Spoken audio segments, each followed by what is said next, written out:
V imenu države, v imenu spomina je propadla fakulteta, oprijel sem se puške bajoneta.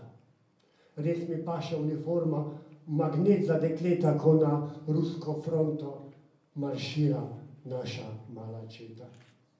Pošljejo me, da bi klal ženske in otroke za poceni nafto in tvoj plin na 3 obroke. NATO-vi vojaki so morilci in fašisti, če za tebe so heroji, so zame in zanje teroristi.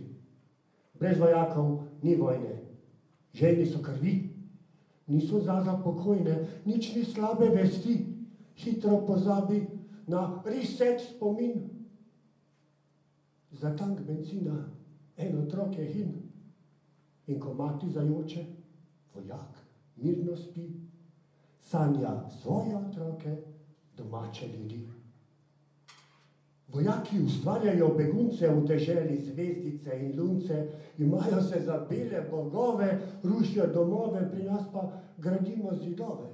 Zidove iz bodeče žice, ki pa ne oslabijo nikogar, ne svobode, ne ptice.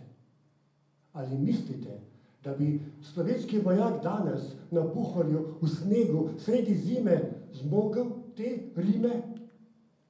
Veš, mama, lepo je živeti, torej za kar sem umrl, bi hotel še enkrat umreti. Žal, le ena je resnica. Ali kot bi rekla Svetlana, svetnica, plačala bo plačala Evropa prasica. Brez vojakov ni trpljenja. Človek je človekov brat in če si vojak, daj si štrik za vrat. Vojaki so le sužnji denarja, plačanci za čist profit, ministranti korporacij, tak vojak je za ubit.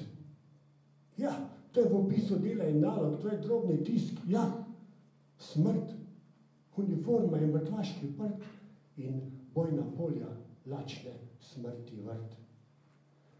In na smrtni postelji, ko te Bog poštrafa, sveto olje ti ga zdrka in kaplan pofafa.